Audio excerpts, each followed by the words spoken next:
I pledge allegiance to the flag of the United States of America and to the republic for which it stands, one nation, under God, indivisible, with liberty and justice for all. All right, first thing, before we get started, Councilman Foreman informed me that he had a long scheduled trip out of town and would be out of town for this first meeting, and is actually joining us from somewhere in the middle of the ocean, probably, by Zoom. So our policy says we have to, take a motion in a second and a vote to allow him to participate by electronic means. And before we do that, for the record, Todd, I'll ask you, Todd, just to, for the record, explain why you're joining us by electronics means. Yep, I scheduled a meeting before the election, or scheduled a trip before the election, and I'm not on that trip now. So it was scheduled before I was elected for this position. Good deal. Well, I hope you're enjoying it. And, thank you for taking the time to join us. And with that, we need a motion. So we got a motion from Councilman Haley. We need a second from Councilman Carson. Real quick, roll call. Mr. Carson? Aye. Mr. Foreman? Yeah, you can't vote. You can't vote. Never mind. Mr. Haley? Aye. Mr. Johannesen? Aye. Mr. Stanley? Aye. Mr. Updike? Aye. Mayor Black? Aye. Motion carries with 6 ayes. All right, Todd, just make sure, if you can't hear us, let us know, or, we'll make sure, I don't forget you just because you're on the computer screen, okay? Okay, thank you.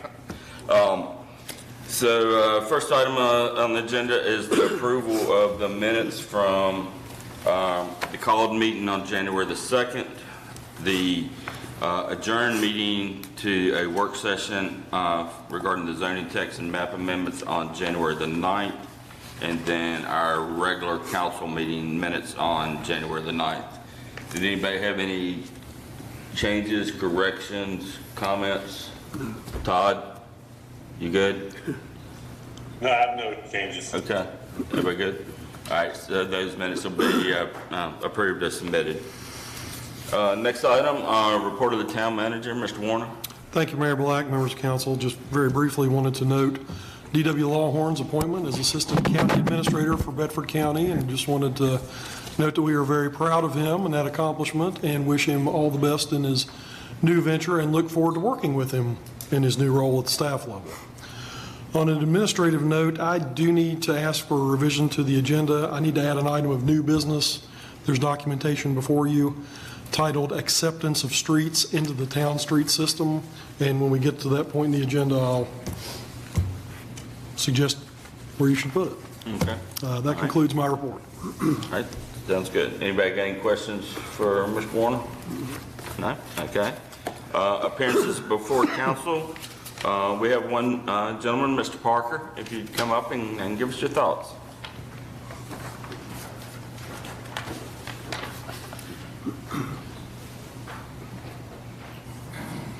Thank you, Mr. Mayor. You heard me, Todd?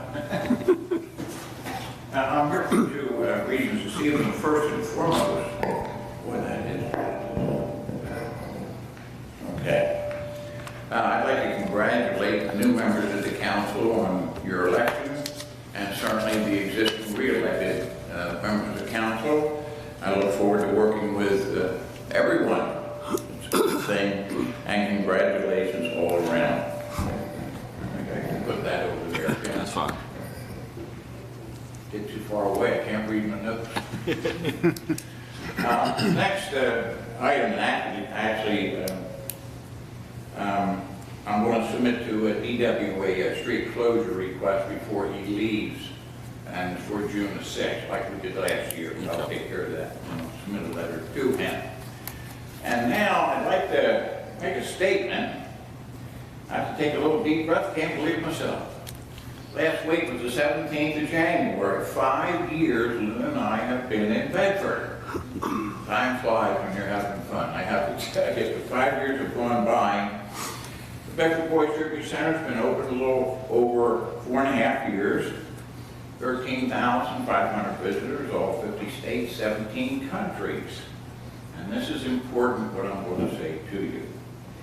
Over the last year and a half, hundreds of requests from our visitors has been, we love reading Alex Kershaw's book, The Bedford Boys, certainly First Lieutenant Ray Nance's book, Omaha Beach, we were there. Is there a movie about the Bedford Boys?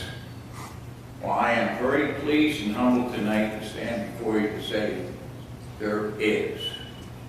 We, Linda and I, produced. John, do you have that correct? Thank you, sir. Linda, my wife. Linda, Rosie the River. That's why you didn't recognize her name. Rosie the River.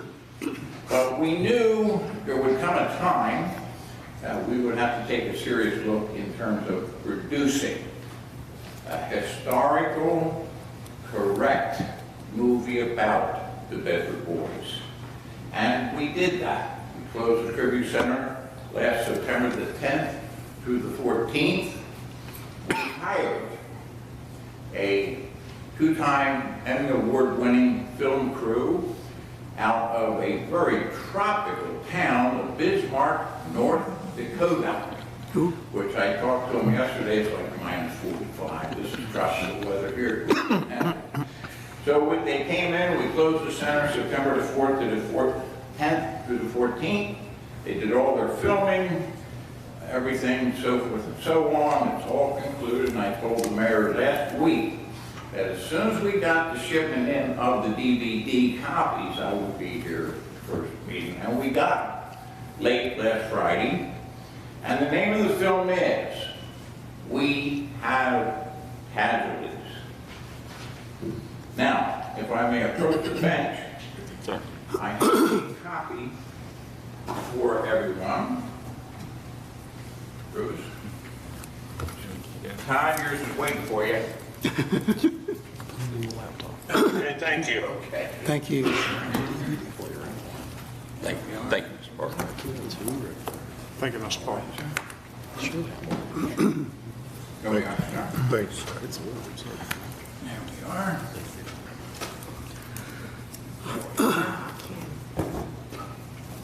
There we are, sir. There we are. Thank you very much. Okay.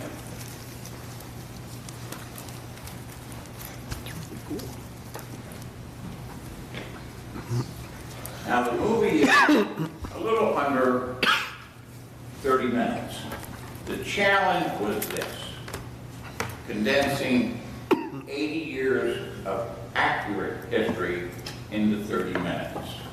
Well, we had an all-out effort by our staff at the center, and we are very pleased to say we completed it.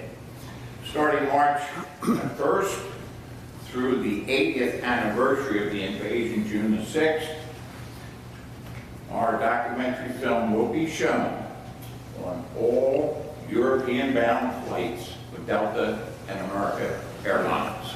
The Bedford Boys will be internationally known in our little town of Bedford. In addition, at the direction of Dr. Bergen, Superintendent of Schools, all 6th, 9th, and 11th graders have to view this film and come through the Tribute Center on a day trip.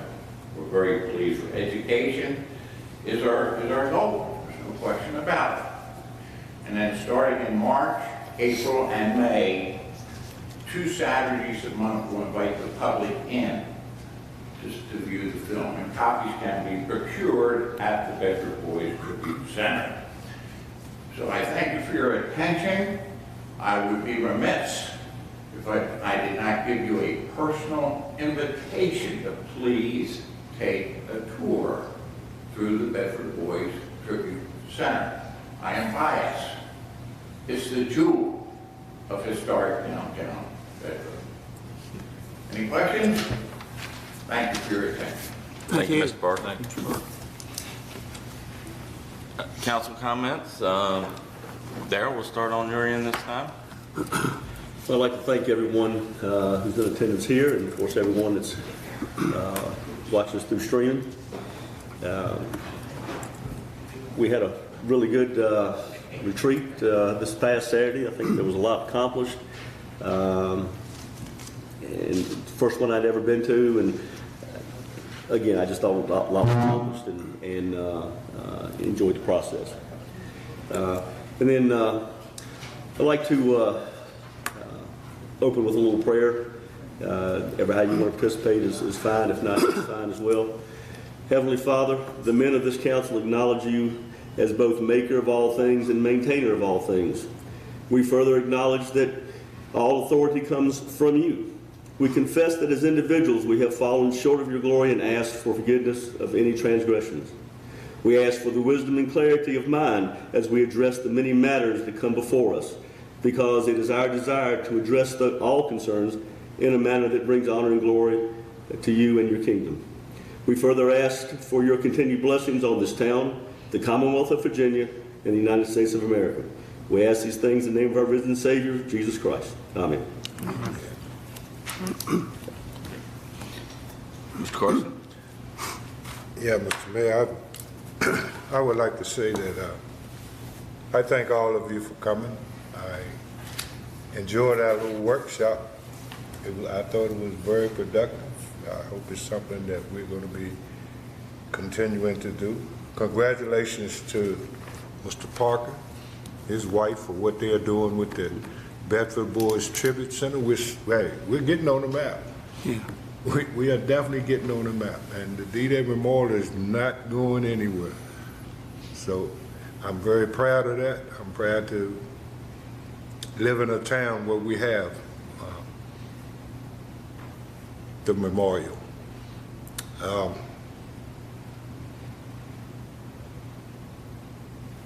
I would just like to say that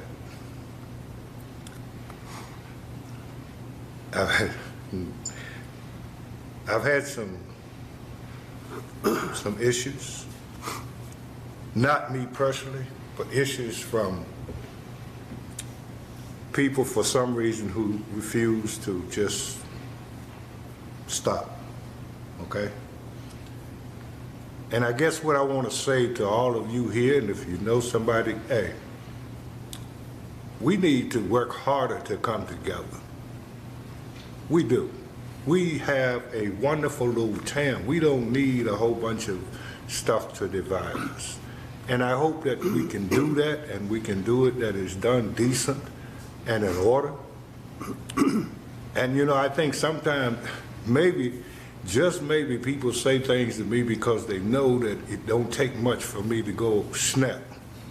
I think sometimes they do, and it doesn't make sense. But I'm bigger than that. I am bigger than that. And I just hope the message gets out that that's not what we're about this year. We're about progressing Bedford. We're about doing it together. We invite everybody to join us to do this. And whatever it is that they are trying to do, we're not going to feed into that. And Bob Carson is definitely not. So I just want to say that. For any of you that know people that's doing that, just tell them it's not going to work. Thank you. Okay, I want to thank everybody for coming tonight. Appreciate everybody showing up. I want to thank Mr. Parker and all he's doing for the community. Mr. Parker, have you ever been to his place and Linda's place? They have a pretty neat thing of history in there that you should go by and see if you haven't been in there. And the retreat the other day, I just want to thank staff for putting that together. It was a pretty awesome thing, and we all got we discussed a lot of things that we needed to discuss together as a group to pull ourselves together and make us one. So, thank you for that. I too want to thank Mr. Parker. Anyone who grew up in Bedford knows why this D-Day Memorial is here. And this title, We Have Casualties, that is the first line that came through the ticker when they started listing all the casualties. So, and Mr. Parker has given us more recognition for that, and I appreciate what he's done. Also, I want to say what a good retreat we had Saturday. I mean, I thoroughly enjoyed it. The facilitator could not have been better. I mean, he kept things going, kept things moving, kept us focused on what we needed to talk about, and kept us brainstorming. And it was a situation where you felt you wanted to just throw everything out there that was on your mind. And that's kind of what we wanted. And I think we got a lot accomplished.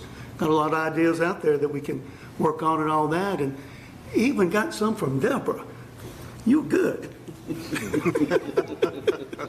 But it was a good function.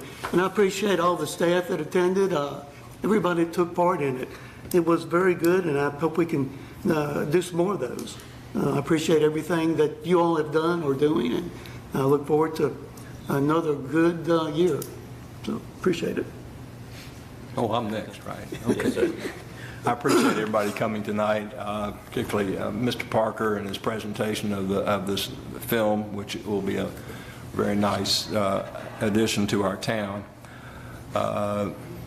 The workshop was good, and we're still working on some things on that and continue to work on.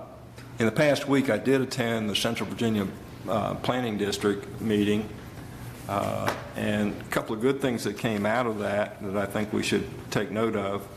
The Lynchburg Regional Airport received a $600,000 grant with Of course, the Lynchburg Airport has to match another $400,000 with that. But this is to improve a couple routes. One of them, American Airlines, is going to have a Lynchburg to Chicago direct flight. And then they're going to upgrade service by United to Dallas. So there's a couple kind of neat things that are happening. There was a presentation about refugee resettlement, and there was some request if somebody wants to be involved in that. Businesses or churches are willing to talk. The resettlement person, Jordan Nathan, wants to talk to anybody interested in refugee resettlement in the area. The other thing that we had, they also brought out the audit for the Central Virginia Planning District, which we had a clean audit, which is always good, and no corrected misstatements. The last thing I want to mention, the Bedford area received a grant from the Department of Housing and Community Development. This amounts to $1,071,000, and Ms. Zirkle was involved in that heavily. We appreciate her work. She was mentioned several times about the good work that she was doing with that. So we appreciate her efforts in that area. Is that the next phase of the Hilltop? Yeah, that's the next phase of the Hilltop. Yeah, they presented a short picture of it. I have some. They have one that they've already done. I think they fixed the lady up, and we're getting some of that money in this area, which is great. We have some housing that's in very poor conditions, and this should help. It's a start, I hope. I'll pass on from there. Okay. Todd? First, I want to thank the council and staff for making it available for me to meet virtually like this while I'm traveling. Second, I want to thank Mr. Parker for what he's done, and I'll make sure I see that film when I get that film from him when I'm back, and I'll watch it on one of my flights when I'm flying here soon. And then also, I just want to thank all the staff for what they've done, and Ms. Zirkle, the Hilltop program started before I retired, and I think it's a great program that's happening up there and helping a lot of people.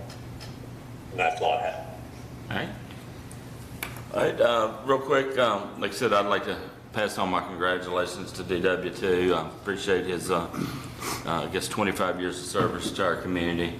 He'll be missed, but we'll know where to find him. So, I wish him all the best. as he takes his next step in his career with Bedford County as a deputy administrator, so assistant administrator. So, like I said, we all wish him the best, and we're working, just to let the community know, we're working hard. Bart's been working hard to try to find a replacement in that position. So, and we've got plans in place, so we expect things to continue to work as normal, as best we can. A couple things too, like I said, I appreciate everybody's involvement Saturday in the strategic planning retreat. Like everybody said, I thought it went well. I really appreciate the staff, to ask you all to come in on a Saturday and spend most of your day with us. I know that was a commitment on y'all's part, and it's greatly appreciated. Like I said, we're starting to get focused. We're starting to, I think, come together and figure out the things that we really need to work on. So I think it's a good start, and we'll keep working on that. I also like to thank Councilman Updike, Councilman Carson, Councilman Haley. The Saturday before, we had a community engagement meeting out at Oakwood Villas. Had a very good crowd. I don't know, I'd say around 40 thereabouts of citizens. It was a good exchange. We exchanged information with them. They asked questions of us, and so I thought it went well, and I hope we can have more of those in the near future. So that we're engaging with our citizens, not just in this meeting room, but out in their neighborhoods. So thank y'all for coming to that. I know some of you have planned and just had some unfortunate situations come up, but like I said, we're going to do another one and trying to put that together now too. So, all right. With that, we'll turn it over to, next, there hasn't been any council committees since the last meeting, so, and then the last thing is the revisions to the agenda. Mr. Warner asked us to put this item of acceptance of the streets in the town street system. If you could add that prior to the FOIA training, I think that might be most appropriate. Yeah, definitely prior to that. So in the new business prior to the FOIA training. So everybody good with that? All right. Sure. Any other topics or anything anybody need to add?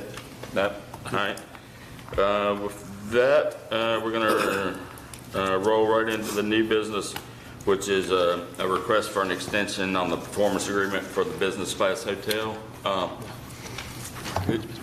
John Mary, Mr. Patel, who's going to give us some update, some information on that? We'll start out a little bit, and I'm going to hand it over. Okay. Mr. Patel, who's the hotel controller. There's a couple new members here. I'm Jonathan Buckstrom, the chairman of the Economic Development Authority. So, the reason I'm here is related to the performance agreement, which was signed by the EDA and the town council. So, I just want to give you a little background information before you guys get forward with it. We signed it in July, and in the perfect world, actually, Mr. Patel filled in. He started pretty much immediately after the signature on the development process, but not too far into that. Hilton apparently contacted him with the fact that they had a new hotel design for the Hampton Inn. These don't come out very often. But the CAD files, which are computer-aided design files, which give the footprint and all the aspects of the hotel, weren't going to be available until late December. They actually came in on, I think, the 20th of December. And so right before Christmas, it really effectively into January before you could get started on that. So I had a conference call in September with Hilton, with the director of architecture and the architect himself, going over what they wanted Mr. Patel to do, was to stand down basically on this project and until they came up with new CAD files. And the result of that would be that Bedford would be, if not the first, but one of the first locations in the world of a new Hampton Inn design. So I kind of made the call that it it was kind of, it wasn't time to make them, I just said, okay, I think based on the input we got from the developer, he was willing to stand down, that I would support him in his decision to go forward with getting what we're doing tonight, an extension on performance. So, so right now, we had a meeting that the EDA did last week. We went over everything, and it looks like if you count the months up and everything, he's looking for a 6-month extension because he's now just starting on things. So, but I wanted to give before I hand it over to Mr. Patel, and we did approve that extension, contingent on you guys approving it. So, but I wanted to read this email I got from Hilton. And it said, I hope all is well with you and hope the new year is off to a great start. Pursuant to our call on September 21st, 2023, I want to let you know that the project known as the Hampton Inn Bedford is in good standing with Hilton. We are looking forward to the project moving forward. In addition, I want to reiterate that the request to delay the start of the project is due to the release of the Hampton Inn prototype design. The new design was released on December 18th, 2023, and Mr. Patel's architect is working on incorporating the new changes and additions which will be reviewed by my office upon the submittal by Mr. Patel and the architect of record. Hilton is very excited that Hampton Inn Bedford will be one of the first projects to be based on this new prototypical design. Again, thank you for your consideration with we move forward on this project. So we got 3 parties in this. Hilton is one of them, and they are very much on board with everything we're doing. So with that said, I just wanted to give you the background. All right. Thanks, Mr. President.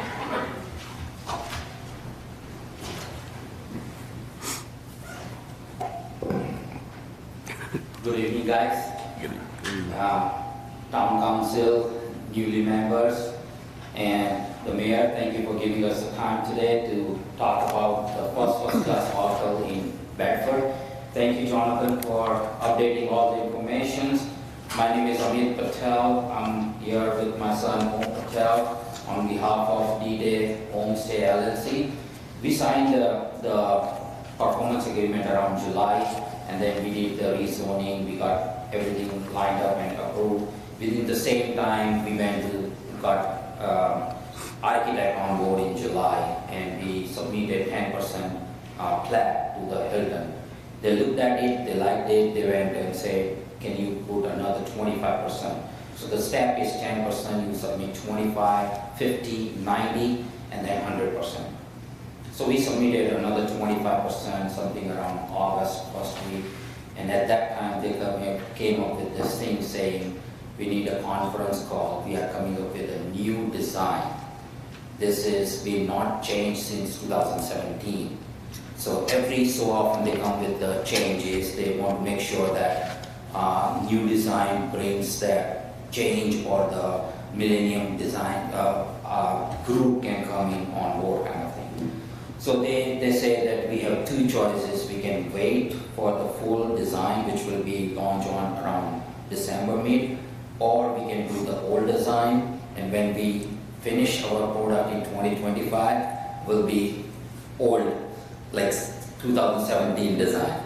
So we talked with Jonathan, Mary, and we discussed, and we thought that the best route would be to wait for just 3 months, 4 months, but to get the most up-to-date design on Factor. So we just got that approval, or not approval, CAD file on around December, and now we are working with our architect. I think there are some papers of the architect submitted to. He charged a cost to it. We did the drawings cost, the civil engineer cost. All we had to pay, but we have to start 0 after 6 months because now we have to redo the whole thing. So that's why we are asking for a request for extension for 6 months from to commencement date to September 30, 24, and completion date to December 31st, 2025. All right. Anybody have any questions? I guess basically what we're looking at is we are getting an improved version from the 2017 version to the 2024 model. That's right. It might be one of the first few batch of launch of the Hampton in worldwide. So would we get a look on that when you get it, or will we see what it's going to look like? I mean, so design we have it, architect is making as we speak right now. We had a conference call with him already. Yeah. But if you all want to look at it, I'll have a 10% done before this month, before we submit to the head, and I can show you all. It's just the curiosity thing. I'm fine with it. I'm sure the new model is better than the older model. That's right. So the major, now is official, before we could not say, the major they did is, usually as soon as we enter the car, the reception is on the right hand side. That's like a hotel standard.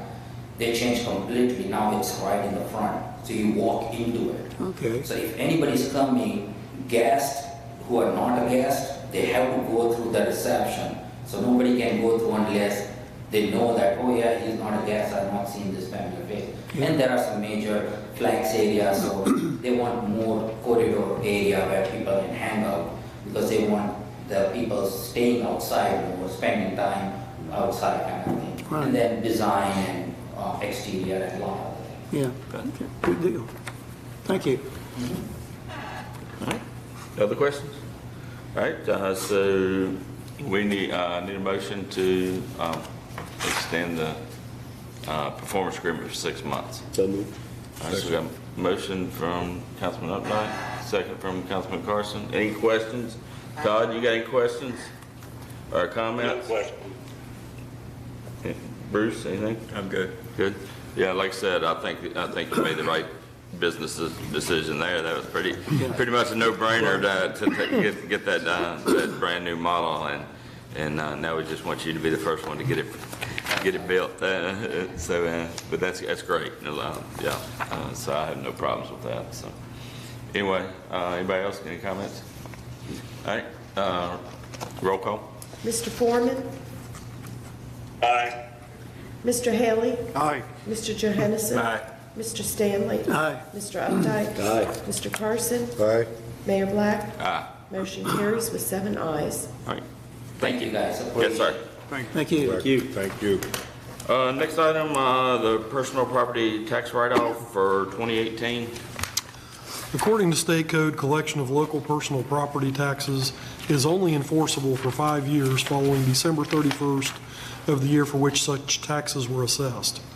The Treasurer's Office pursues multiple collection methods, including reporting accounts to the State Debt Set-Off Program and by issuing holds to the Virginia DMV.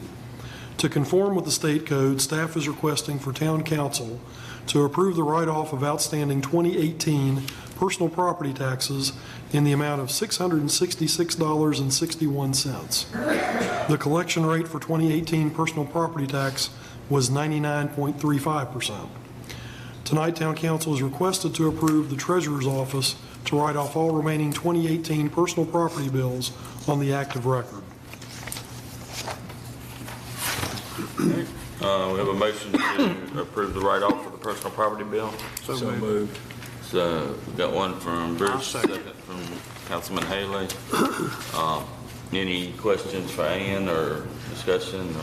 That is a very good high percentage of collections. Very good. All right. Roll call. Mr. Haley. Aye. Mr. Johannesson. Aye. Mr. Stanley. Aye. Mr. Updike. Aye. Mr. Carson. Aye. Mr. Foreman. Aye. Mayor Black. Aye. Motion carries with 7 ayes. All right. Next item is dealing with some write-offs for electric bills. As of December 31st, 2023, the electric accounts over 5 years old and inactive have been deemed uncollectible in the amount of $76,081.57. All efforts have been made to collect the delinquent electric bills, including submitting them to the State Debt Set-Off Program for collection. The delinquent listings are available in the Treasurer's Office and will be maintained in the event that an opportunity should arise to collect one of these outstanding accounts. The amount to be written off per year and collection rates are included as follows. For 2015, $4,564.10, which represents a collection rate of 99.98%. For 2016, $17,921.54, which corresponds to a collection rate of 99.92%. 2017, $24,341.16, which is a collection rate of 99.9%. And in 2018, $29,254.77, which represents a collection rate of 99.88%. Tonight, Town Council is requested to approve the utility billing and treasurer's office to write off all 2015 through 2018 outstanding electric bills on the active record. Okay, do we have a motion for the write-offs for the electric bills? So moved. Councilman Haley, second. Second. I'm sorry. But the other guy, if you didn't want to make that second. Oh, my God. Just a couple of questions there, maybe. So we keep the records there. If that client ever came back and tried to apply for electric service in the future, I guess we would know that they had a past due bill at some point in time. Is that fair to say, Ann? Or Yes, we can. Typically, we do our accounts instead of it by customer, it's by address.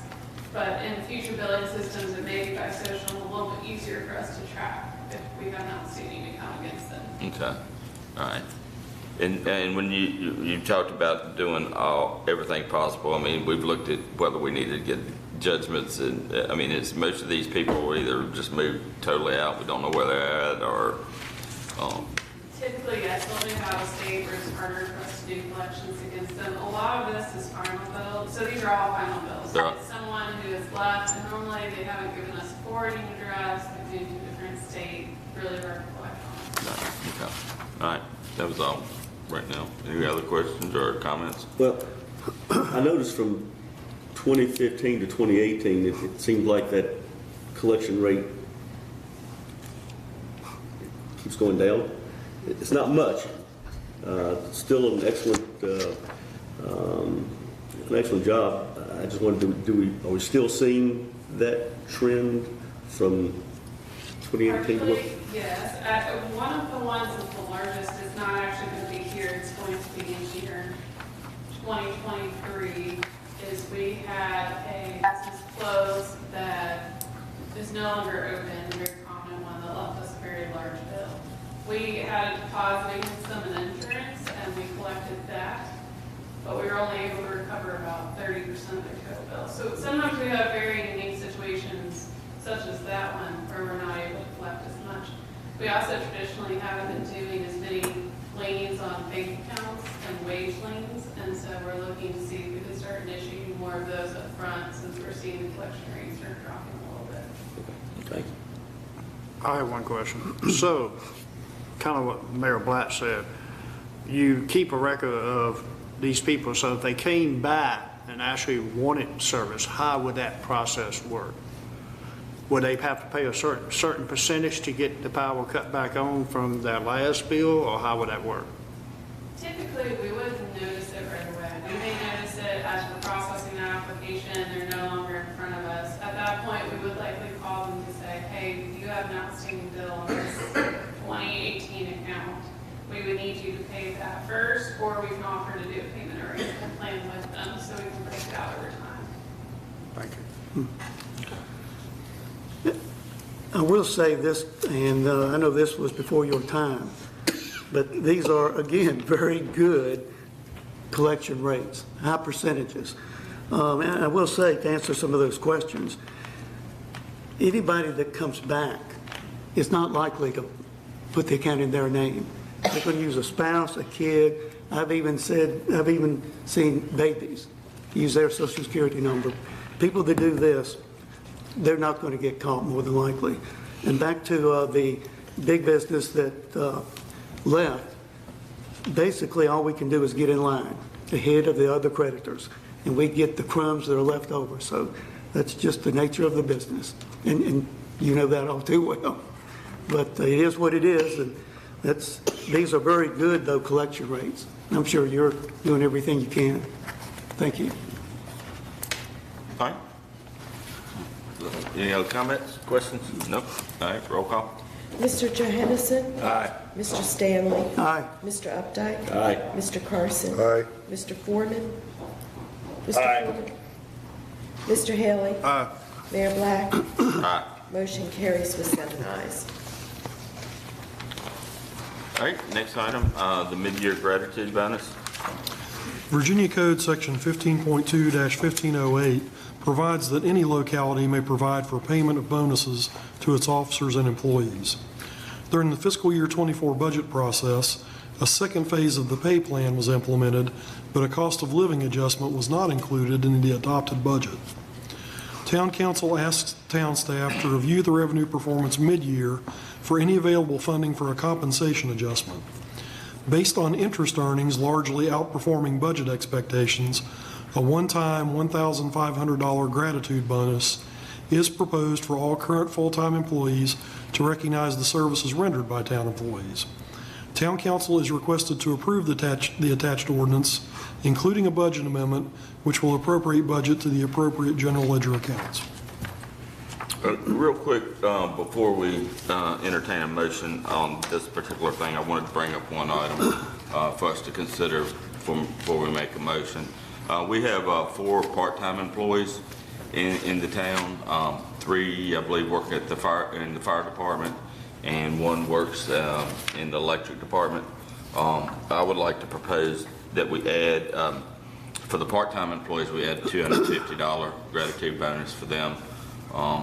In addition to the $1,500, bonus for full-time employees. They do a lot for us as well, and I think we should show our gratitude for them as well. So that's I'm fine with that. I think it's a great idea. good. So you want me to make a motion? I'll just make a motion that we approve the $1,500 gratitude bonus for full-time employees and add $250 to for the part-time employees. Second. Okay. Do we need to tweak the ordinance, or just how do we? Because I know we have an ordinance written. So is there anything, Mike, before we take a vote? Is that something we can just add into that ordinance? Yeah, staff can make the appropriate amendment to the wording of the final language of the ordinance. Okay, all right. This was not an advertised appropriation addition, right, Ms. Cantrell?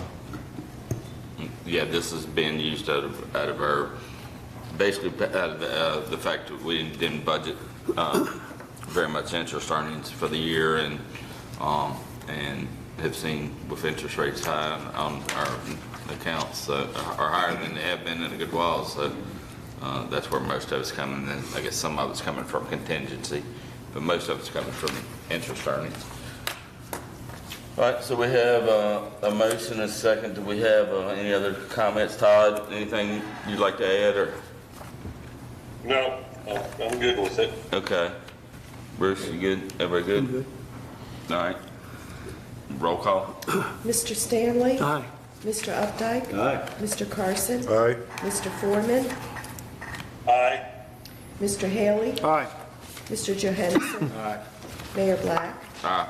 Motion carries with 7 ayes. All right. Next item, the first item on the Autobus.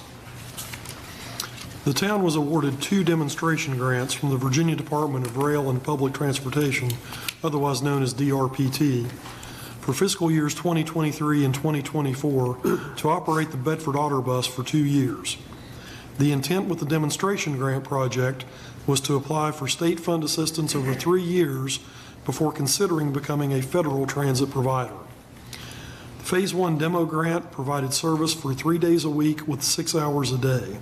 That grant was closed in November of 2023. Phase 2 demo grant added a day of service and went to 8 hours each day. Those funds will be used through July 2024. If awarded, Phase 3 would provide funds from August 2024 through July 2025 for 1 remaining year of bus operation. A fare structure will be added to offset costs of operation. fiscal year 23 and fiscal year 24 grant awards from the state have paid 80% of the cost of the public transit service. The Bedford Community Health Foundation has paid the match of 20%, which corresponds to $31,386 for Phase 1 and $35,112 committed for the second year of the expanded service. The bus made 3,234 stops in calendar year 2022 and 5,560 stops in calendar year 2023 at 17 stop locations and at no cost to riders.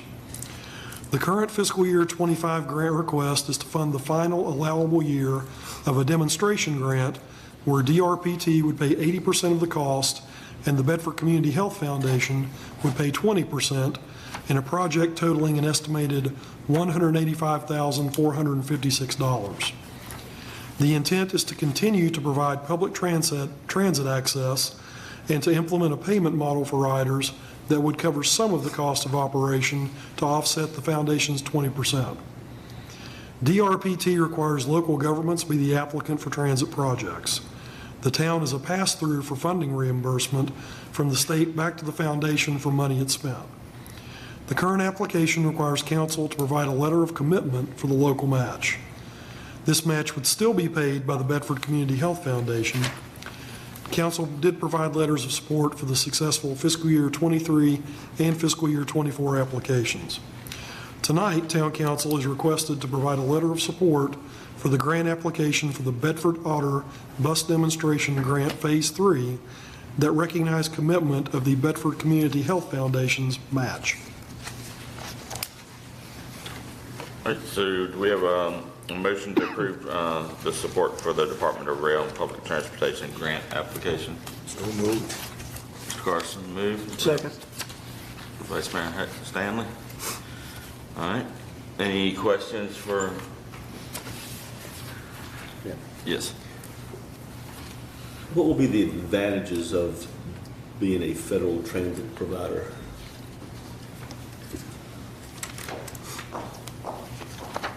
Good evening, members of council. So in transitioning to the federal program, and that's what your second grant request is going to be to study, the number goes down actually in match.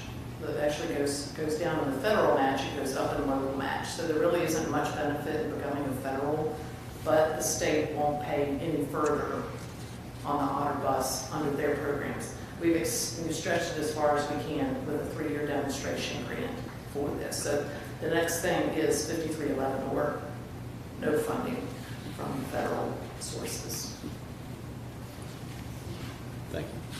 So at some point, you know, we're going to have to figure some local dollars to start putting into it, you know, to keep it going. Seems to be gaining momentum each year, so it'll be interesting to see how, you know. Didn't we have some favorable comments when we was at Oakwood from some of the folks there that they were really appreciative of the service? I think it's well used. I mean, I see a lot of people on it in my travels around and stops and all that, so it is being utilized.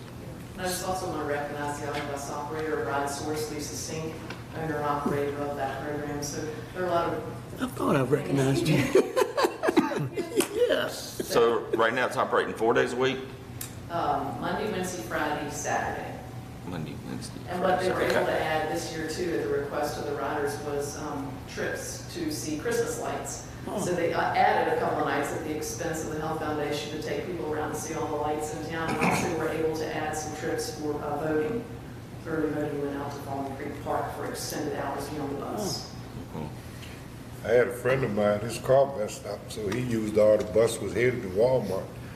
He said he enjoyed it so much he rode the whole run. He said it felt like he was on a field trip. So it's working. I mean, people are utilizing it. Yes, they are. Definitely need to do what's necessary to keep it.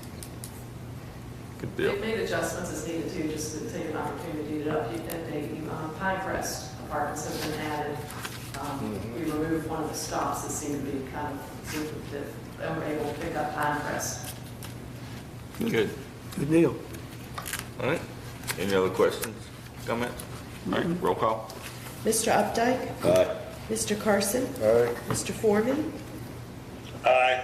Mr. Haley? Aye. Mr. Johansson? Aye. Mr. Stanley? Aye. Mayor Black? Aye. Motion carries with 7 ayes. All right, then the next, I think, kind of dovetails into that, the resolution for the transportation feasibility study. Town staff, the Bedford Community Health Foundation, and RideSource, which is the Bedford Otterbus operator, have discussed next steps for the Otterbus when the state demonstration grants end in 2025, assuming a third grant is awarded, which of course is the letter of support you just approved in the last item. There is a need to study A, alternatives to the fixed route bus, and B, how to transition the Otterbus to a federally funded 5311 program. The Virginia Department of Rail and Public Transportation, DRPT, has technical assistance, TA, grants that will assist with planning and studies for transportation projects. A TA grant would help pay for a consultant to conduct the study to answer the 2 questions raised above. A study would need to be completed in under 1 year in order to use the results to apply for a new round of funding that would keep the bus in service or start a new transit program, or both. The estimated cost for a consultant study is $40,000. The TA program has a match requirement of 50%. The town would need to provide a commitment of $20,000. If awarded and the town decides not to pursue a study, council can decline the award. It is also possible that another DRPT grant program would be able to fund a study at 100%. DRPT would make the decision to move a TA request to that program instead after the town applies. Moving a TA application to the other program is very possible based on conversations with DRPT staff. The town cannot directly apply for the other program. Tonight, Town Council is requested to adopt a resolution for the grant application with commitment of a 50% match. All right, we have a motion to approve the resolution for the transportation feasibility study. So moved. Councilman Haley, Second. second by Councilman Carson. So, one quick question, the $20,000, would that be in, probably required in this fiscal year, or would that be in next fiscal year where we, because obviously we don't have it budgeted for this year, but if it's going to be in next fiscal year, then we can incorporate that into the budget if we had to. The Commonwealth Transportation Board will be voting at their June meeting, and funds will be available July 1. So, yeah, so.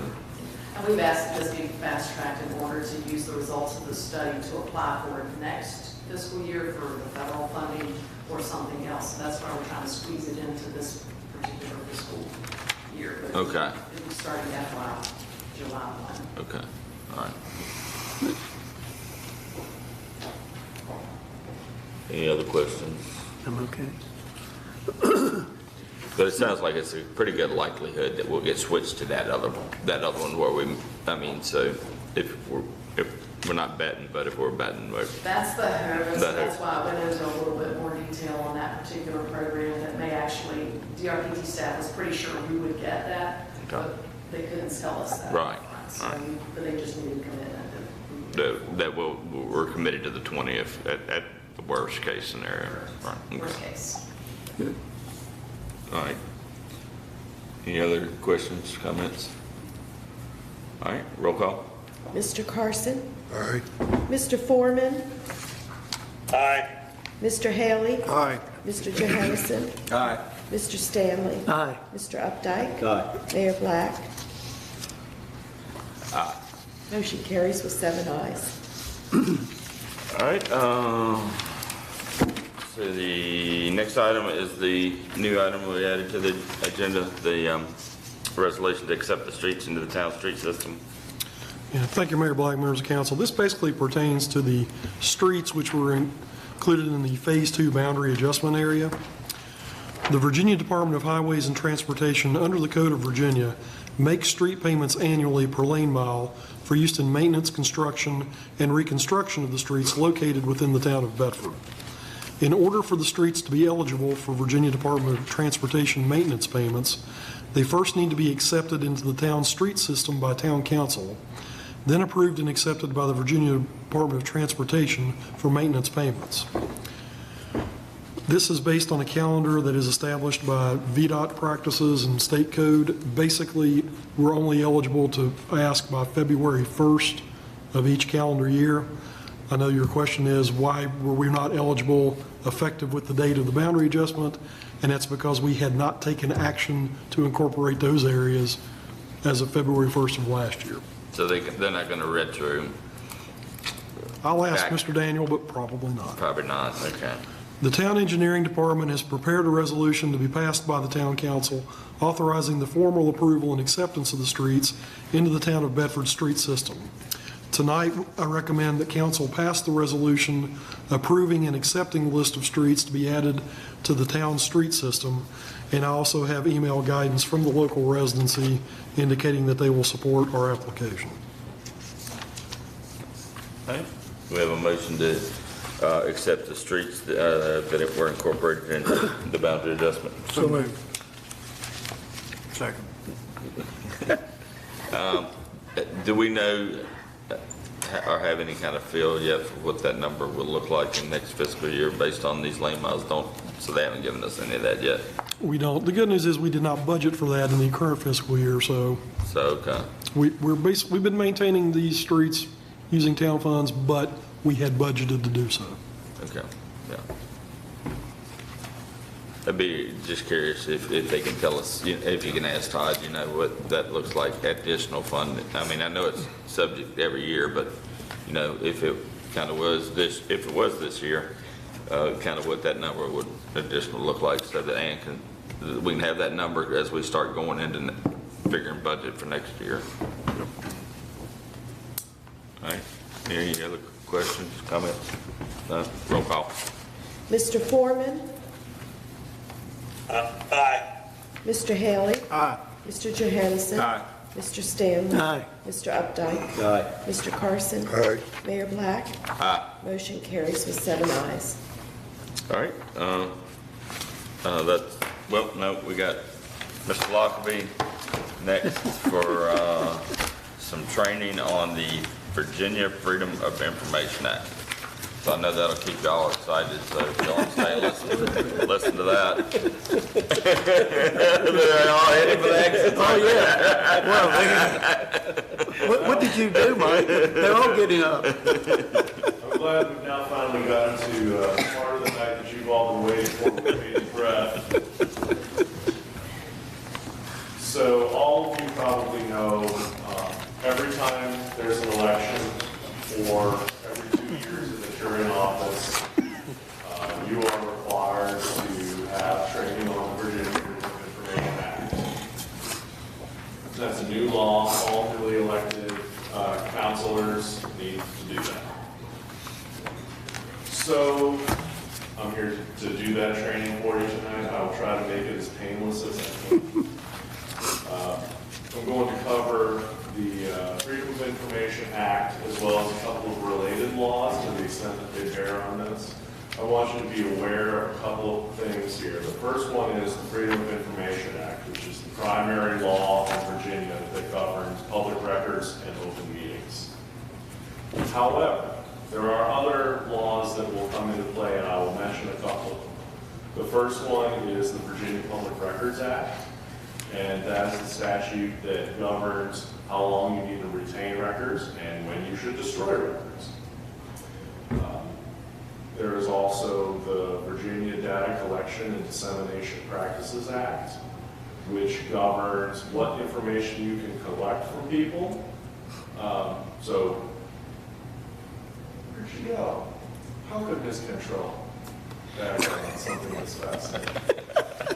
When she's collecting information to be able to do billing, she has to always be thinking through what it is that she really needs to collect in order to do that. It's part of what the Government Data Collection and Dissemination Practices Act is about. Our IT department also needs to spend a fair amount of time thinking about that. We also need to think about the Americans with Disabilities Act. You'll remember that we were meeting across the street when our elevator was out. That was an Americans with Disabilities Act issue. And finally, we need to be thinking about the First Amendment to the U.S. Constitution, because part of open meetings is knowing when people have the right to speak and what they have a right to say. So I'm going to start off by talking about public records. And to a degree, I'm going to give this a little bit of short shrift because you all don't create a lot of records and don't have to worry a lot about records management. Later this year, probably April, May, after the General Assembly has figured out what it's going to do this year, training with Ms. Anderson to make sure that we really go into the records in extra detail because it's something that she's worried about every single day. But it's of less importance to you, but it's still important for you to understand the basic principles that she and other town staff members are dealing with. First question, what's a public record? So it's anything that's written or recorded in any way that relates to the transaction of public business. There has not historically been a definition of the transaction of public business in the statute. It was a common sense standard. So if you were talking about tax rates, you were definitely talking about public business. If you, I say talking, sending an email. If you were sending an email saying, Stacy, you really should have heard that sermon that I heard last Sunday. It was the greatest thing. Not public business.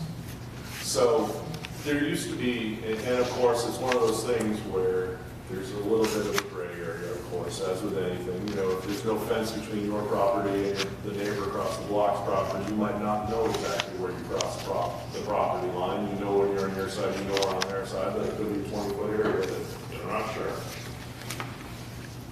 This year, it looks as though the General Assembly is going to take up a definition of what the term public business means. The reason why they're going to do that actually does relate to public meetings, so it's particularly important for you to understand why that's the case.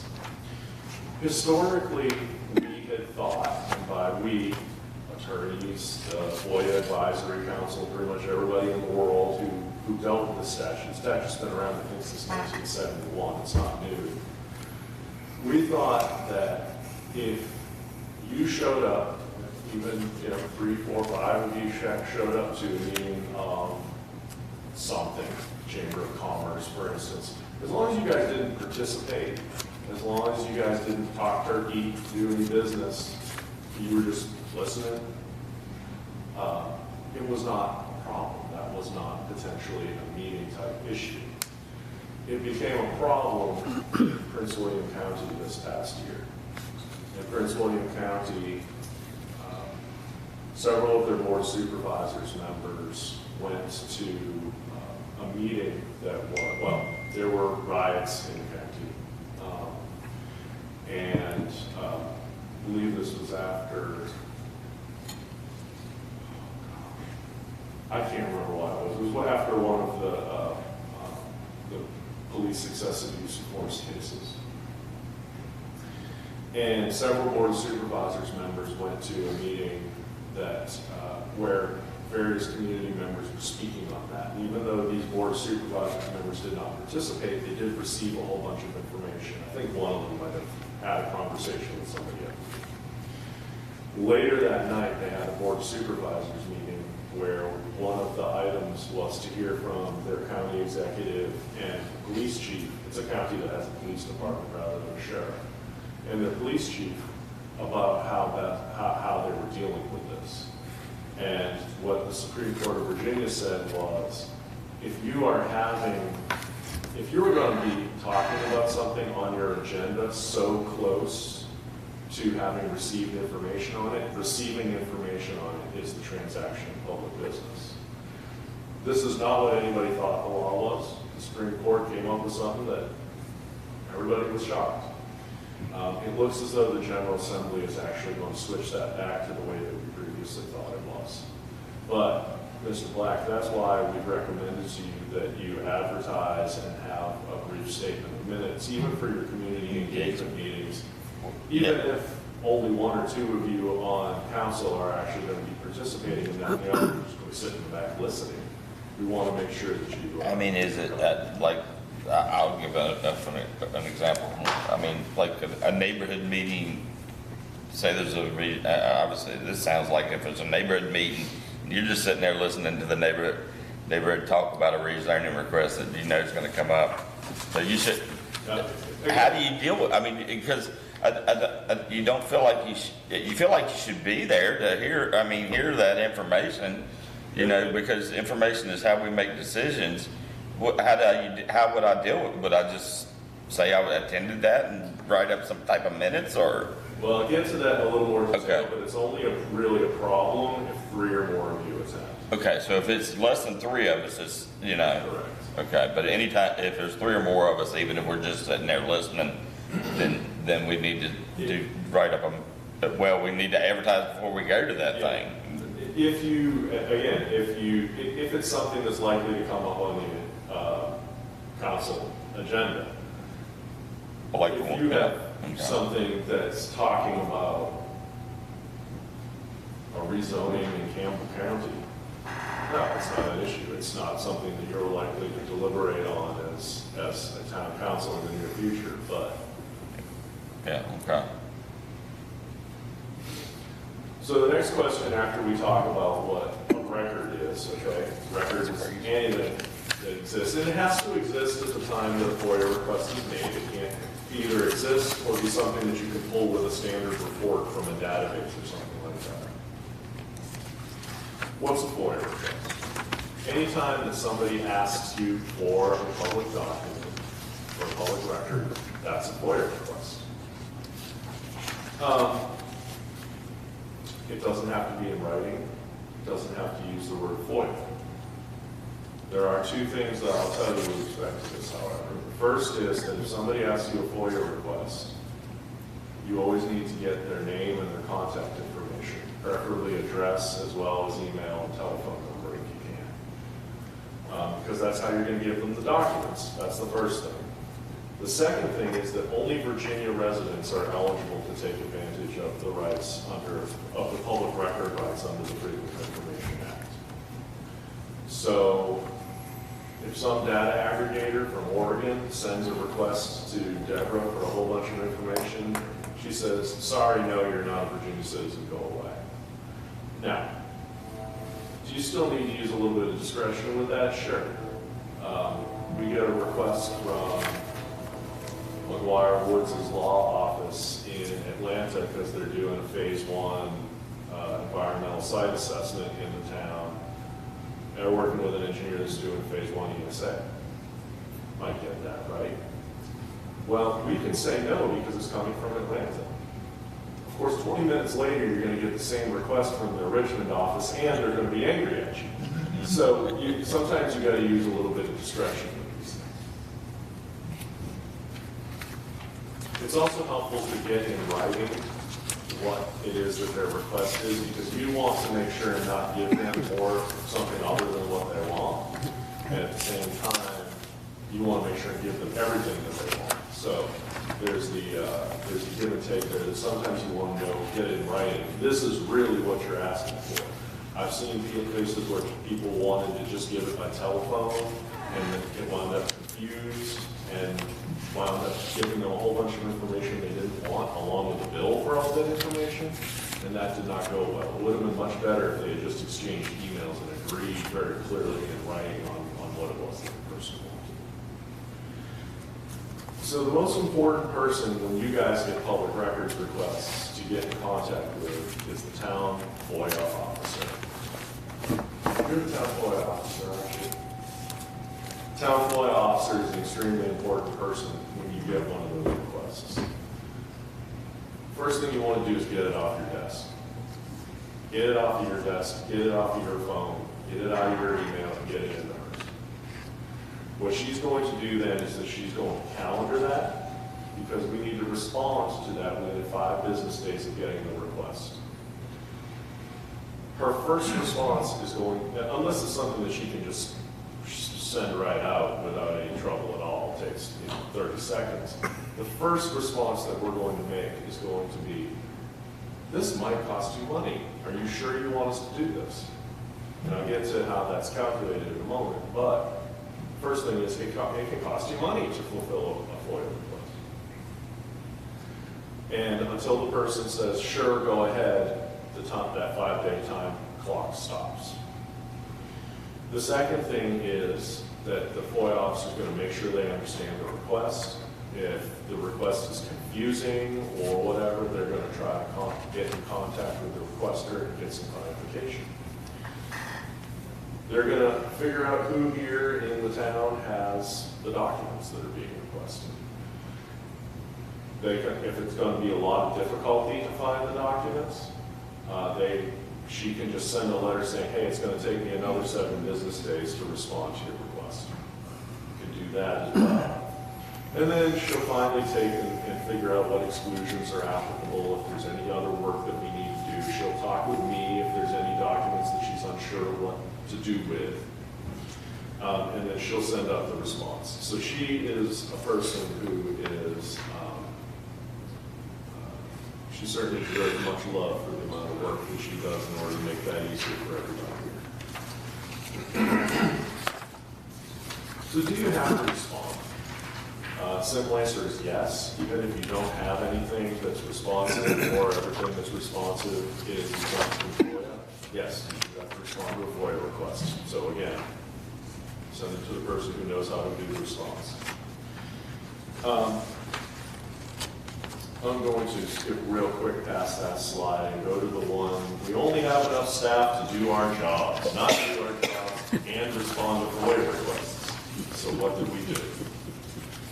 We tried to recover a little bit of the cost of that, of fulfilling FOIA requests. You can charge the actual cost or a reasonable approximation of fulfilling the request. And if the person asks for an estimate, you have to do it up front. If the cost is going to be over $200, we can demand a deposit before we start processing. We can charge the salary or wage for time spent searching and copying, and it has to be of the lowest salaried person who could have done it. I want to note that this year, it looks as though the General Assembly is going to cap the hourly rate that you can charge at $33 per hour, the lower of $33 per hour, or the wage of the person who did the search. I've argued, and VML has argued, that this is not particularly wise because let's say somebody wants a document and you could have Ann Cantrell, who knows exactly where it is, spend an hour and a half searching for it at her rate, which is more than $33 an hour, or you can have the junior secretary in her office spend 4 hours looking at it and charge their rate. Might very well wind up costing the person more to have that lower wage person spend 4 to 6 hours for searching for something that Ann can find in an hour and a half. I think it's not wise, but that's the way the General Assembly is going, and I think you really need to be aware that that cap is going to go on, probably going to go on this year. And by the way, if somebody hasn't paid for a previous FOIA request, within 30 days after being given their bill, they don't get to ask any more FOIAs. So, next question. What do we do about really sensitive documents? Because we do have sensitive documents. We have things like appraisals for properties that we're thinking of buying or selling. It would be crazy for us to show that to people because it would hurt. It would be bad for the public if that became public. It's important to note that FOIA is liberally construed in favor of disclosure. So in order to withhold a document, you need to be able to put your finger right on an exclusion. And if part of the document is exempt and part is not, you need to redact it. So get a marker. There's actually, you can do it electronically now, but if you look at this little cartoon I have, that's sometimes what it winds up looking like. Some of the most commonly used record exclusions I have on the next slide. So there are, I want to say, somewhere between 100 and 130 total record exclusions. Most of them are extremely rarely used. Most of them are of the type, one of them is financial statements provided by potential concessionaires at the Port of Virginia provided to the Port of Virginia Authority. That comes up once about every 10 to 15 years. The ones that you actually see come up on a pretty regular basis are information on personnel information. And I have made a note here of a case that was decided last year. That's really more important for staff to be aware of than for you, but it is out there. Work product or memoranda of legal counsel, almost always going to be exempt from FOIA. Proprietary information or trade secrets provided by an economic development prospect under an NDA. Mary Zirkle has a form NDA that I prepared that we sign sometimes with people who are providing us financial statements on what kind of business they might want to bring to the town. Confidential information related to a public contract before the contract is awarded. Again, makes perfect sense. Executive working papers, so Art's little notes that he takes on everything he's supposed to be doing every day. Confidential. And finally, memoranda prepared only for use in closed session. And that doesn't come up much for us, but there are some public bodies where that actually comes up there. We do need to have certain information on our website. We are pretty good about putting all of that information up. There's been a few changes in the law on that, but everyone talked about it. All right, now we're switching to public meetings, which is the part where really the rubber hits the road for you guys. So what is a meeting? Anytime 3 or more members, or a quorum if less. So the county electoral board only has 3 members, 2 members meeting is a meeting. Discuss or receive information on public business simultaneously, it's a meeting. Remembering that the receiving information is probably going to go away at this General Assembly session. You do have to give appropriate notice before a meeting. Just to have a meeting, not to do anything in particular, but just to have a meeting, 3 business days notice. Notice posted on the website in a prominent location. Not sure what that means, but a prominent location. And in the office of the clerk, secretary, or chief administrator of the public body. You have to give notice of emergency, special, and continued meetings to the press simultaneously with giving it to members of the public body. And I'll use the word simultaneously in here several different times.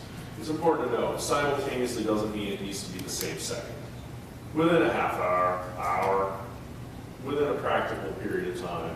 One of the things in here, right, is that agenda packages need to be provided to the public at the same time they're provided to you. Guess what? I bet you that they hit your email box an hour before they actually get put up on the website. That's okay. The point is that we as staff and town attorney can't be sending you information that we're not pretty much at the same time also giving to the public for a meeting agenda. If one of you asks me a question, I can answer the question, whatever. We can exchange emails, we can exchange memoranda. All of that is fine.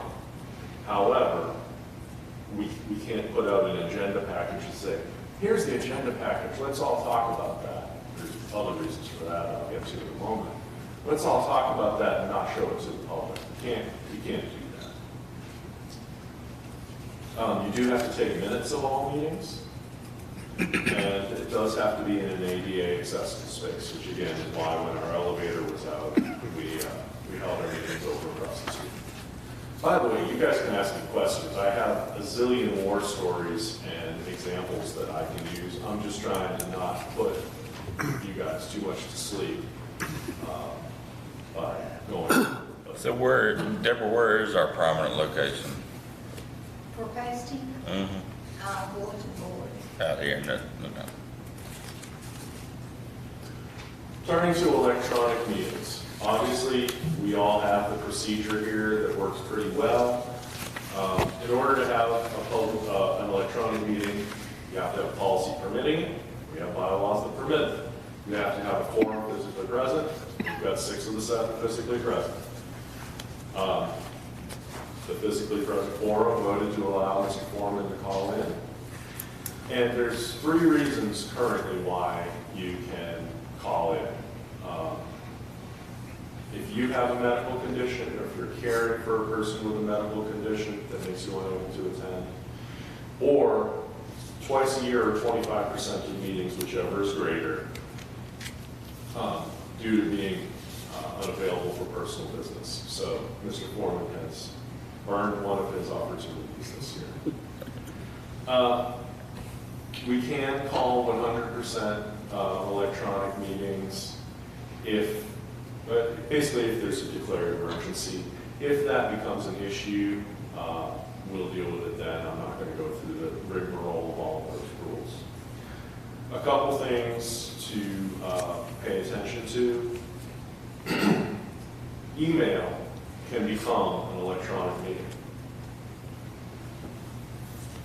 There are 2 cases that deal with this. One is called Beck v. Shelton, and the other one is Fairfax County School Board v. Hill, I believe is what it was. In those 2 cases, what the Supreme Court of Virginia said, well, the claim was that email exchanges, which were in the nature of reply-all email exchanges to everybody on a board, the question was whether those were unlawful electronic meetings because the public couldn't observe them simultaneously. What the Supreme Court of Virginia has come down to is that if it looks as though, basically, if the emails look like letters or memoranda, if they're well thought out, written in paragraphs, sent to everybody, and they're not rapid fire, then those are going to be treated as documents, not a meeting. If they look rapid fire, 1 sentence type stuff every 2 minutes, you might have a problem. Clearly, a text message, if you send a text message to all the members of council, just don't even think about doing that. That's going to be a big problem for you. But as long as but for instance, if I sent you a legal memo or over the weekend trying to elucidate an issue for you, if you guys want to respond to that, say, Mike, comma, blah, blah, blah, I have lots of questions thinking about this. That's a letter, that's a response, right? That does not have the character of the meeting. But if instead you started having a rapid fire back and forth, that would be a problem. So it's important to be careful and cognizant of that when you're having exchanges.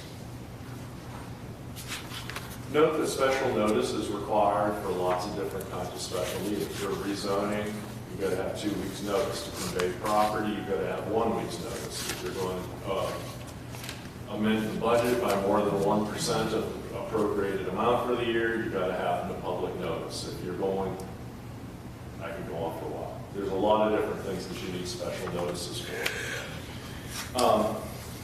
And what if it wasn't done right, then it never legally happened. So that notice is pretty important to get in place. Again, something that I want to note this year, some of those special meeting time periods are being amended. They were amended last year and it was super confusing, so they're amending it again this year to try to make it less confusing. I'm not in the General Assembly. They're also trying to clarify that you can't go back and challenge an action, a zoning action, or certain other types of actions if you don't raise the challenge within a reasonable period of time, within 30 days or 60 days. So basically, if council approves a contract, somebody can't go challenge the fact that you voted on it forever and a day later. And we already had a provision like that for municipal bonds, for instance. If you guys do a bond issue, you go file with the courthouse. And if no one challenges it within 30 days, it's conclusive, it's over, nobody can ever challenge it. Part of the reason why our bonds sell for good interest rates. Trying to add that to other things so that so that people in the community can really count on our ordinances after a certain period being as solid as houses. All right, So let's say that we have a meeting and we have our appearances before council or we have our public hearing. Who can talk? And what can they say? Well, this is considered to be a designated public forum for those things, which means that we've opened up for First Amendment purposes, which means we've opened up a forum in which members of the public are welcome to speak. However, as long as you have viewpoint neutral rules, you can have rules, and you can designate the times and places that people can speak. You can designate how long they're allowed to speak, and you can also limit it as to topic. You can tell people, hey, this is a public hearing on a rezoning. We're not here to talk about tax rates. Please speak about the zoning or go sit down, and when tax rates come up for a public hearing, you can come talk then. You're allowed to do that. Generally speaking, unless a person's comments are obscene or particularly beyond the pale, you're better off to let them talk. Obviously, obscenity, you never have to allow that. If a person's physically out of control and being menacing, you don't need to allow that. I know in Charlottesville earlier this year, somebody called in to give an electronic comment because they allow electronic comments at their meetings, and started on a neo-Nazi diatribe against all of the people who were basically white Anglo-Saxon Protestant males in the room, and the mayor just cut the feed. And the city attorney was like, yeah, that's fine. You might get sued for that, but at the end of the day, that's the sort of thing where you just decide that we're going to move forward with this. That said, I do recommend that there be some kind of a time limit on how long you let people talk. The reason for that is almost always, just as I said, there are exceptions, but almost always you're better off to let fool talk for 3 minutes than have to sit with me in a deposition for 3 hours answering questions from a hostile attorney about why you didn't. Most of the time, a fool is going to discredit themselves.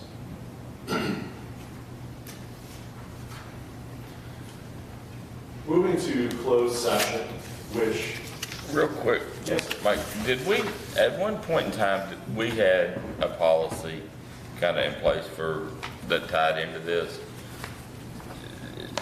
Did we ever adopt, did we have when we first brought in brought back the public comment period, I thought we kind of put some stuff together and some rules in place, but. I think you talked about it, but we didn't formally do it. So maybe, I mean. We can talk about that. Yeah, that might be something we want to just kind of, if we can find, when was that? That was back when I first probably got on there. I think it was 15, 16, somewhere in there. Yeah, something like that. So if we can maybe see if we can track this down, and maybe if we want to take a look at kind of formalizing something a little more, but make sure we keep within this framework. You know, like I said, I've been pretty lenient and just let them talk, you know, and that's fine, you know. Well, for the most part, it is fine, but there are times like when we had the public hearings on the boundary adjustment. Yeah, some of those got a little lengthy. Yeah, some of those got a little lengthy. 12 minutes was long over. Yeah. Every day, but some of the most common reasons why you might go into closed session: talk about personnel, we're going to name names. Talk with your legal counsel when you have a specific matter of legal advice, or you want to talk about litigation. Litigation is pretty obvious, but for what is for a specific matter of legal advice. When you're asking for a specific matter of legal advice, I'm explaining a legal point, and then we're coming out. It's not a matter of we're going to hash over what our decision is going to be based upon that legal advice. That's got to happen in open session. But making sure that I've given the advice and that you have the ability to ask me questions in order to fully understand it and absorb it, that's proper closed session. Just to kind of give you the nuance there. We can talk about previously unannounced economic development prospects that you're negotiating with in closed session. You can oftentimes talk about public contracts prior to their award. And you can talk about the acquisition or sale of real estate, specific real estate, in closed session as well. Again, it makes perfect sense that that as you're instructing Mr. Warner in how to negotiate a purchase or sale of real estate, it's best for the public that they not know all the details of that, because otherwise, so is the person you're negotiating with. And so the General Assembly's made that judgment that closed session is okay for that. It is important to certify a closed meeting. That is really important to do, and I know that we overdo it, but that's a really important thing. If you don't do it, you have had an improper closed meeting, even if you otherwise did everything right and went in for an okay reason.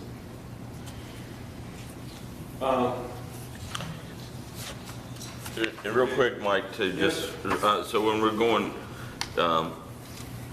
so if somebody makes a motion to go into closed session, obviously, we've done a better job lately of giving some kind of hint or idea of what that topic is kind of about.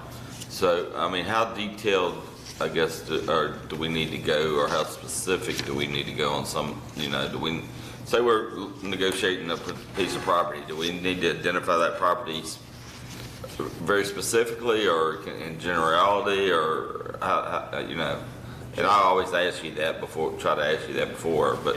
And it's hard.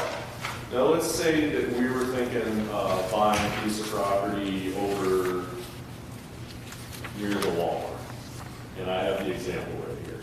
I move to go into closed session to discuss acquisition or disposition of real estate. I go into closed session, I move to go into closed session to discuss acquisition or disposition of real estate near US 460 on the east side of town, where discussion in open session would adversely affect the bargaining position or negotiating strategy of the town, pursuant to Virginia Code Section 2.23711, subsection A3. You've given something, right? It's on the east side of town next to 460. I mean, you can make a guess about roughly what area that's in. But you haven't said exactly what piece of property it is that you're pursuing, either purchasing or selling. So the person who's purchasing or selling it doesn't necessarily know exactly, especially if you have not yet disclosed that the property is on the market. If you've already put something up in an RFP, it's not like it's a secret. You might still go into closed session and talk about your strategy, but it's not like it's a secret what piece of property you're talking about.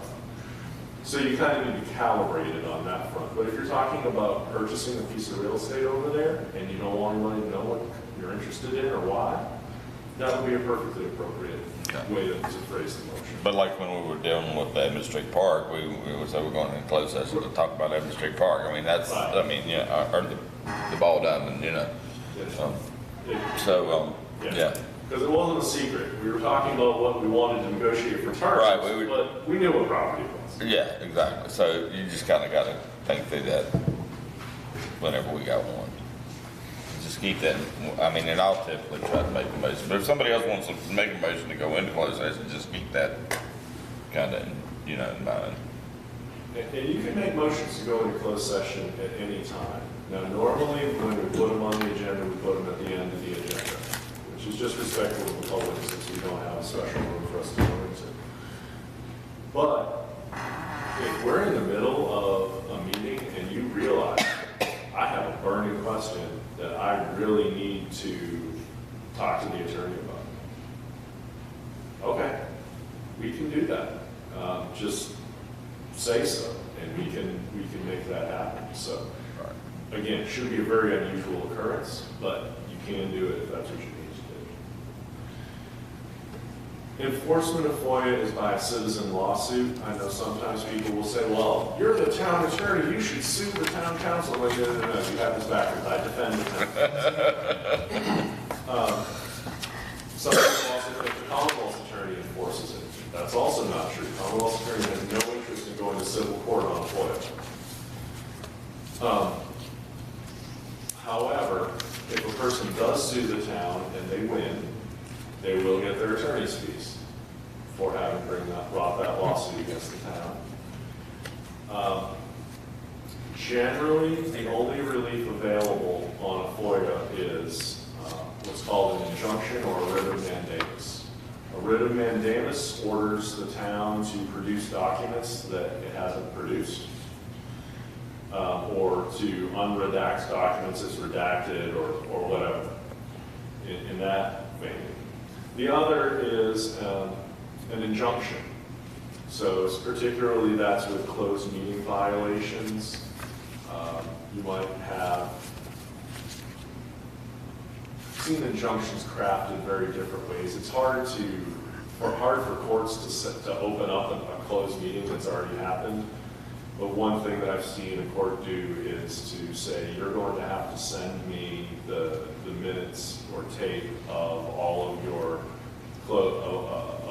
meetings where you call a closed session for the next 6 months. And if I hear a complaint from the complainant again about these things, you're going to have a problem. If you keep your nose clean for 6 months, they dissolve the injunction. But if you violate the closed session rules during those 6 months, you're going to be in contempt of court. And that's not a good place to be.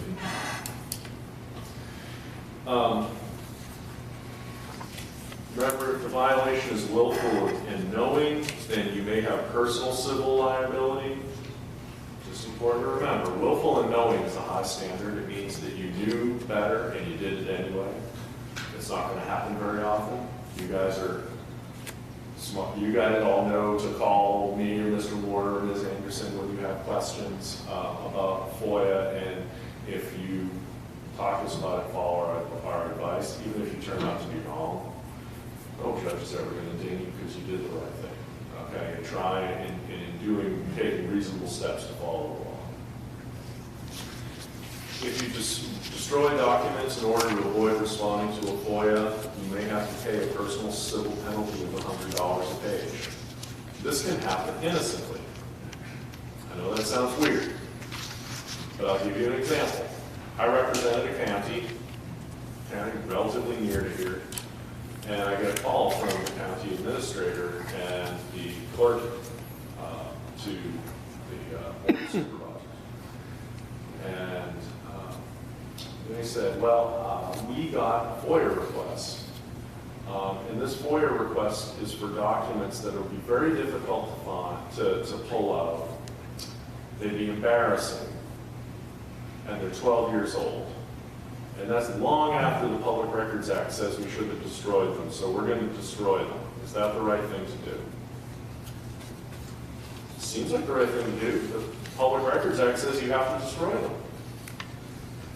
But you'd be in violation of this FOIA thing. So you need, the thing to do in that circumstance is actually go find the documents, pull the documents out, produce the documents, and then shred them.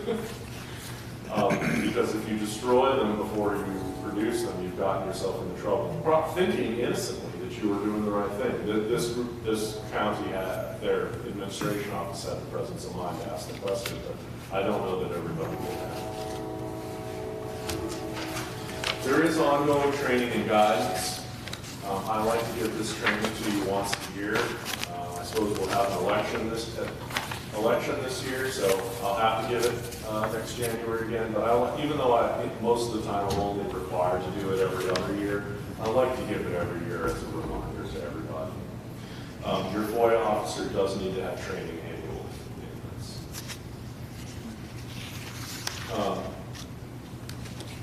The FOIA Advisory Council is an agency that exists at the state level, and they will answer questions for you. They're usually not as quick to respond to phone calls as I am, but they do exist and can be helpful to you.